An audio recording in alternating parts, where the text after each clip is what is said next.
Thank you all for joining us, and thank you to those of you who are on Zoom. We're here today to talk to y'all about what I think is a wonderful opportunity in the future of our church. We're calling it the Legacy 200 Endowment. It is so named because last year, you already remember, we celebrated our 200-year anniversary, a wonderful time of celebration. And as a part of that time of celebration, we reflected and remembered all of the ways that God has been with us in this congregation in the last 200 years to raise up people flourishing in faith in the name of Jesus Christ. And Legacy 200 is about sustaining and flourishing for this church in the next 200 years and helping to fund that. Before I go into sort of the main points about the Legacy 200, I just want to recognize our committee members who've put in a lot of work to designing this, to putting together the documents that I gave you today. Stephen Bullock, Bethany Cook, Frank Easton, Jennifer Flynn, John Grubb, Tristan Johnson, Dave Jordan, Chris Mead, Dyke Messenger, myself, Tracy Smith, Bob Steele, and our fearless leader and chair, Dan Williams. So thank you to those of you who are here for that good work. I'll take the next slide. So there really are three sort of main questions that undergird the reasons for what Legacy 200 is all about. And could someone turn off the lights over there so that this could be, thanks, Randy. That may help a little bit. Sorry, it's a little blurry, but I'm going to read this for you either way. So the first question is why? Why now? Why the Legacy 200 endowment? We have all of these wonderful things that God has done in our midst in the last 200 years. We have a very generous church, but we also have challenges. And I'm sure that you have felt or heard about some of these challenges to our particular local church and challenges to the capital C church in the United States. So this kind of represents two challenges. The first is challenges interior to us in our own giving and its trajectory. And then the second is religious trends in the United States, of which I'm sure you've heard some. So I had Christina Lewis look at our giving for 2021 and to chart it out, to make some graphs, just so we could get a look and say, okay, this is who we are currently as a giving congregation. And there were some things that stuck out. And these, by the way, are not uncommon trends in First Presbyterian churches our size across the country. But I just want to give you a few of these statistics to get a sense for some of the things we may face in the future. Those ages 50 and older make up 92% of our pledges and 95% of the pledge budget. Of 186 pledging units, 7 of those families are in the ages 20 to 49. Givers ages 70 to 79 account for 39% of pledges, so just in that decade, and give over 1/3 of the total budget. And treasure reading this, some of this makes sense because as folks grow older, they have more means, and those means can help them to give more. And then I'm not a mathematician, is always my disclaimer, so this is not an exact number. But I just, in looking at the graphs, thought, okay, in 20 to 30 to 40 years, as some of these folks who are bigger givers and represent these higher numbers, those folks pass away, what could the shape of our church budget look like? And currently, you may know this, our church budget is usually around $1 million to $1.1 million. And if trajectories stay the same and the giving stay the same, that budget could severely decrease in 30 to 40 years to something like $600,000 or $700,000. I don't give you these statistics to cause fear. There are many ways that we can combat these, and currently are. It's just to say, this is who we are, and these are some of the challenges that we face in terms of our giving long term. So those are our interior challenges that we want to address with Legacy 200. More broadly, U.S. religious trends, y'all have heard, I'm sure, read in various things and heard in the news and even heard us pastors talk about the fact that The mainline church has been declining since the 60s and 70s, actually. But generationally, practicing Christianity is declining. The percentage of generations who attend services at least once per month right now are the silent generation 61, boomers is 49%, Gen X is 46, millennials is 35. This study did not have Gen Z or iGen, but that generation, the number would decrease for millennials a few percentage points as well.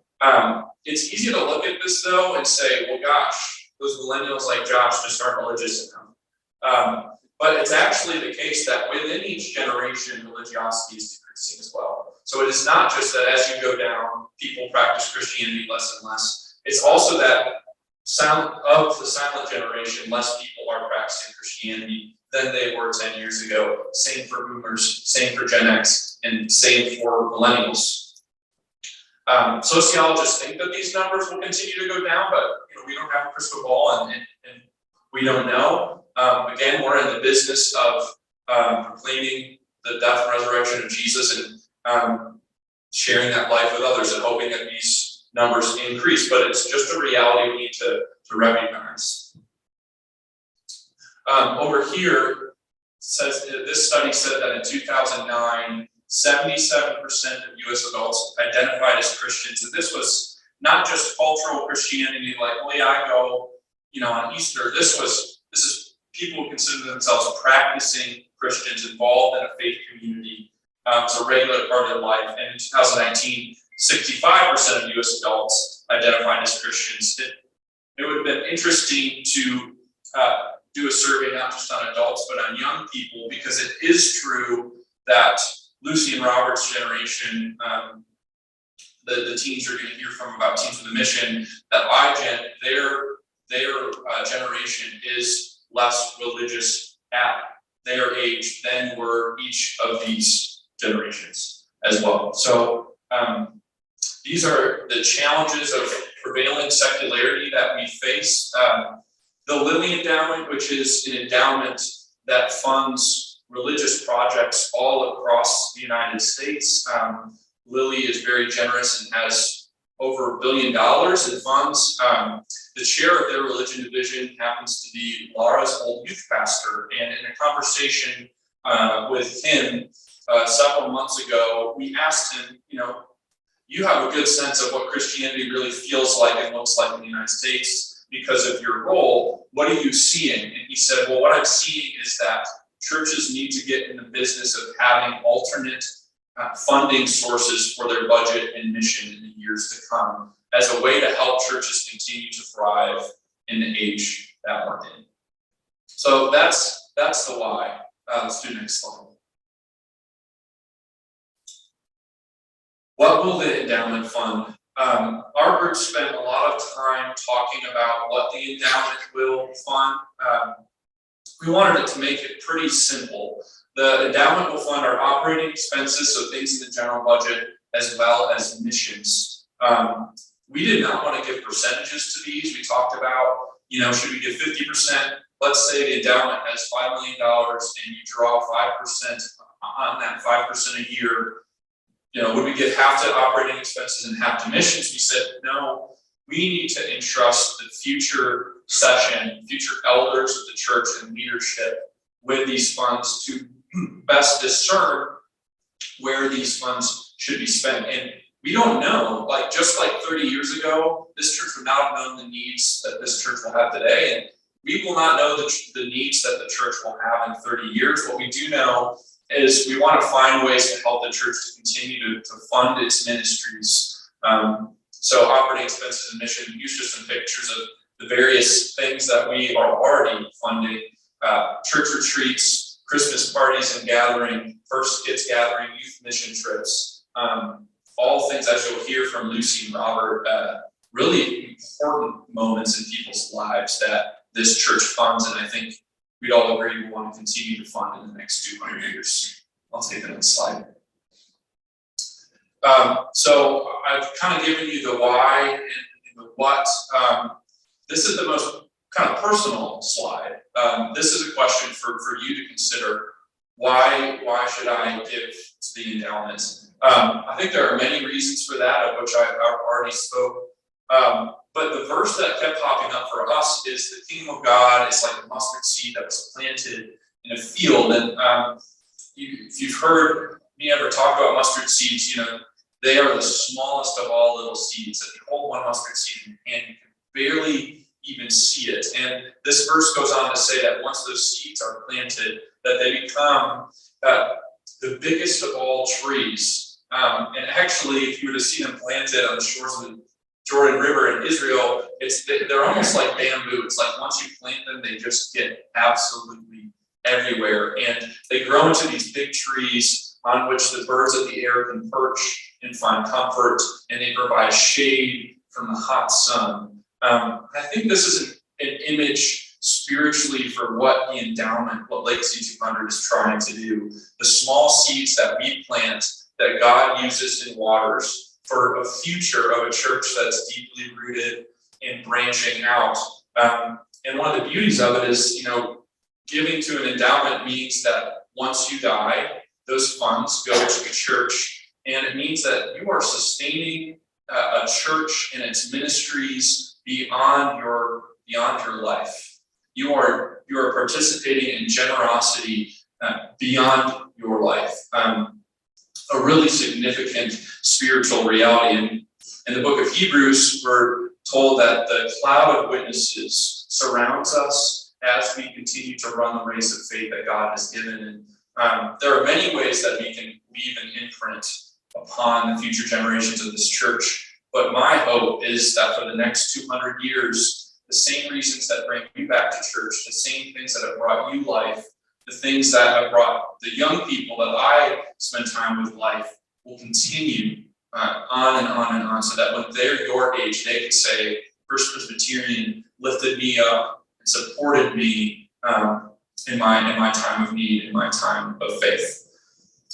So that's the nuts and bolts, just basic reasons for why we formed this endowment. I'm going to bring up Dan Williams, our chairman. You have two documents on you, the commitment form and FAQs. He's going to go over just a few things, and then we'll have time for any questions that you might have.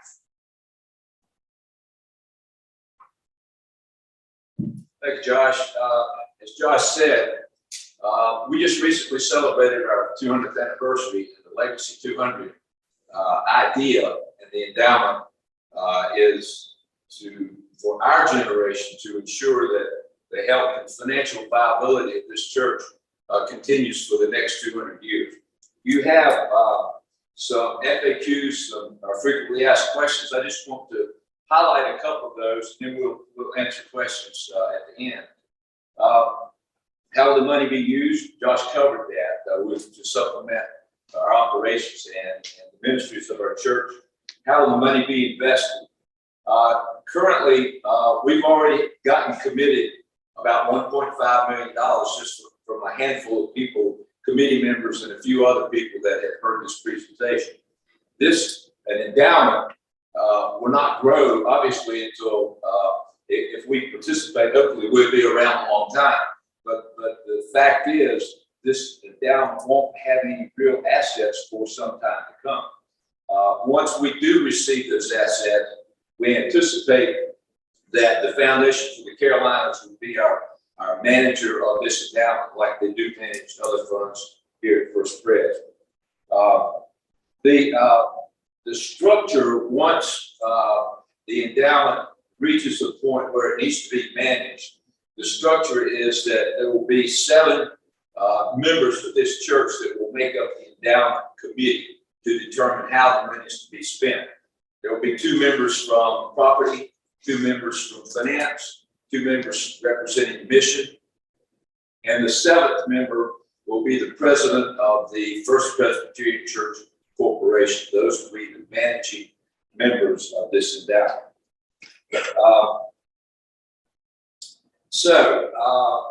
We look at, does this replace my annual pledge? No, it doesn't. We're hoping that we will look at our annual pledge and say, once I'm gone, once I'm no longer here, I want to leave a multiple of the annual giving that I've been giving to the church, a multiple of 5, 6, 8, maybe even 10 times. If you give $10,000 a year, would you consider a 5, 8, or 10%, not 10%, but a 10 times gift to the endowment? It does not replace our annual giving. How do I do this? There are two simple ways that we discussed. The simplest way probably is a request in your will. You can contact your attorney, do a codicil to your will, add the church if it's not already there. Another really good method to do this is a distribution from your retirement plan or your IRA. There's some really good tax advantages to doing it that way. So those are the two simplest ways that we determined that you could actually make this gift.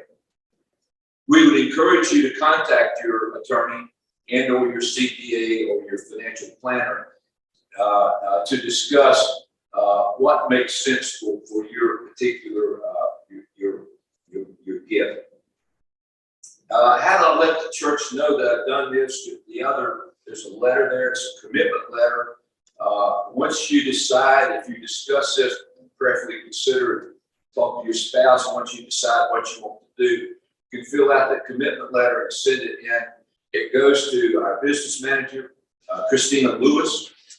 Nobody will know what this amount is, but you and her. This is just like our annual pledge. Nobody will see it. Josh won't see it. I won't see it. The committee won't see it. So it's a very private way for you to determine how much you would like to support this endowment. And again, it will be totally confidential. Slide. Our committee used a quote for the last year or so when we've been dealing with this issue. And the quote is, the only thing you take with you when you're gone is what you leave behind. Think about that. I want to repeat it. The only thing you take with you when you're gone is what you leave behind. So the question for us, this generation of First Presbyterian Church, is what could our legacy mean for First Pres? Next slide. We're all familiar with Maxwell Chambers. Maxwell Chambers died in 1854. And in his will, he left this church a $20,000 bond for the city of Wilmington. $20,000 bond for the city of Wilmington. And the 200 and 300 block of West Dennis Street, which at the time was, from what I understand, was pasture land. Since 1992, and the records probably go back further than that, but since 1992, his legacy of $20,000 and 2 blocks of pasture land has resulted in support for this church of $1,040,000. As we all know, the 300 block is our campus. The 200 block is the new park, which is absolutely an asset for this community, the Tower Greens. So think about that: $20,000 and two blocks of West Dennis Street, and the current balance in the Maxwell Chambers Trust is $2,157,724. So you combine those two, and his legacy has accounted for over $3.2 million to this church. Next slide. So as Josh said, for 200 years in the past, 200 years going forward, we're looking at 200 years being deeply rooted and branching out as First Presbyterian Church. So the question is, what will our legacy be? What will we leave for this church so that the people who come up after us will have the same advantage that we all have had and the church and influence on our lives?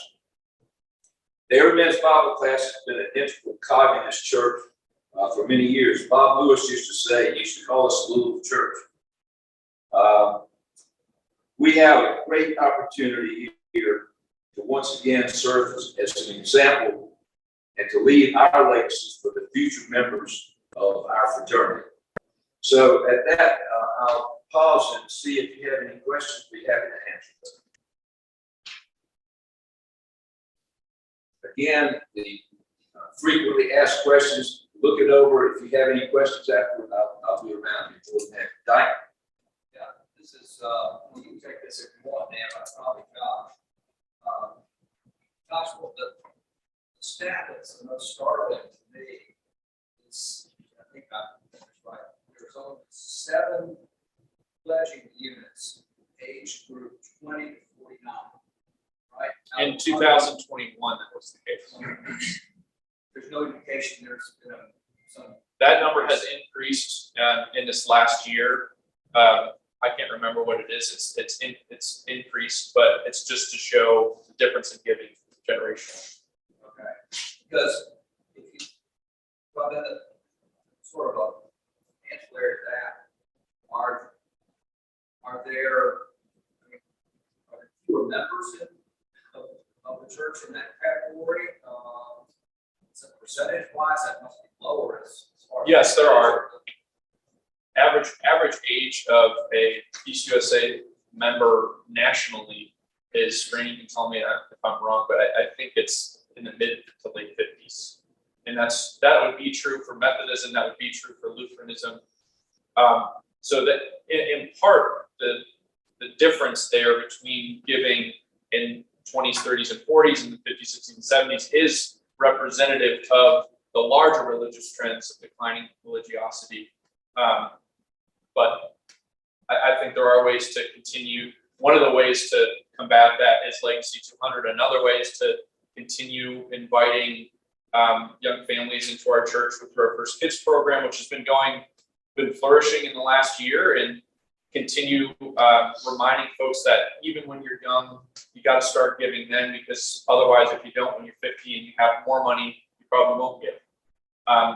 And that isn't to say, there are members of our church who have needs who are in those older demographics who don't give. So we still appreciate the generosity of our young families. It's just to show that, if that statistic remains the same in 40 years, that can be a difficult challenge. When Josh came to our finance committee about a year or so ago, when Christina put these numbers together, and you looked at those giving trends, and almost 80% of our operating budget comes from people who are over the age of 60. We're the Everyman's Bible class. We know our life expectancy is probably going to be less than our mothers that we're celebrating today. But you stop and think about that 20 years from now. If these trends continue, we could be experiencing some difficult times. I want to point out one thing in the commitment letter at the very bottom. This is not a binding legal document. If you decide that you want to make your commitment today and something happens 5 years, 10 years down the road, something good like winning the lottery, or something that would change your mind about your commitment, you can always do this. It is not a legal binding document. It's a commitment and your intent, and you can change it at any time. Any other questions? Mr. Dan, quick one. I see, areas that could be used in, but as far as how it would be managed in a similar fashion to the maximum chambers. We anticipate that the Foundation for the Carolinas will manage the funds, and they have sort of a rule of thumb. Let's say that the endowment got up to $10 million. Normally, they would suggest that you spend between 4.5% to 5% of that on an annual basis. And that's where the committee would determine requests that would come in at 4.5%, 5% of $10 million. Here's the money we have to spend, here are the requests, and here's how. But the session has the final say. Okay, thank you. Any other questions? Oh. All right. Jen. Me or Dan or any of those committee members are open to questions in the future.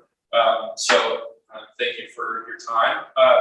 I'm going to shift us from talking about our church's future to talking about a future mission trip, which is actually only, almost exactly a month away.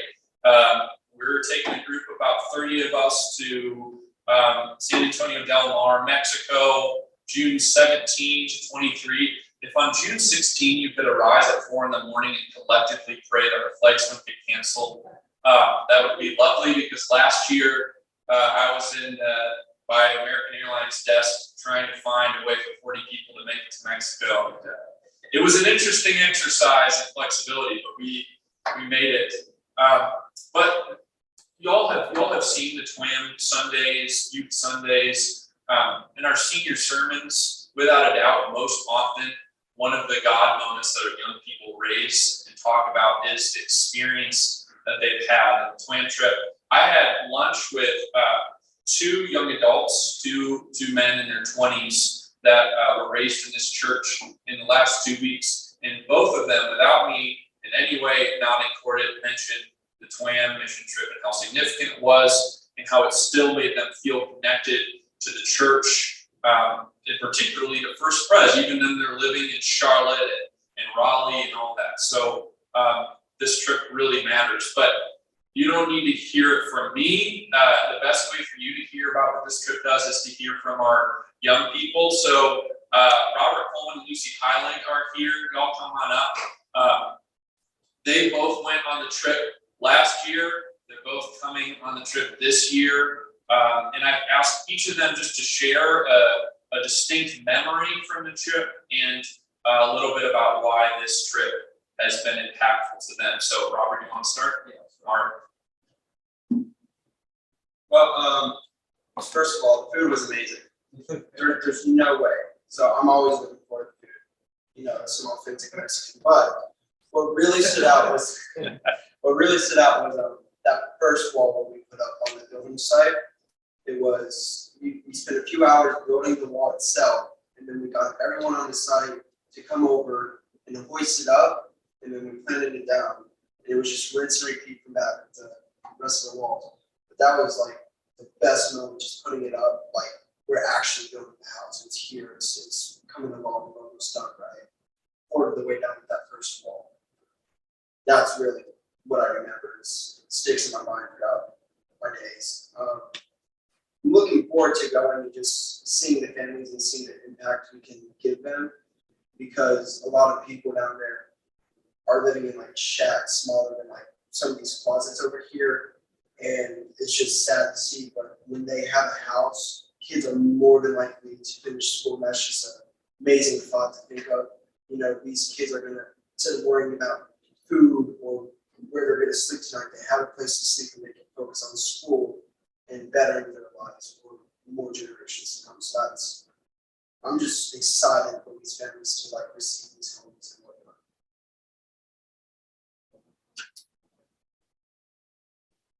Hi everyone, my name is Lucy Highland.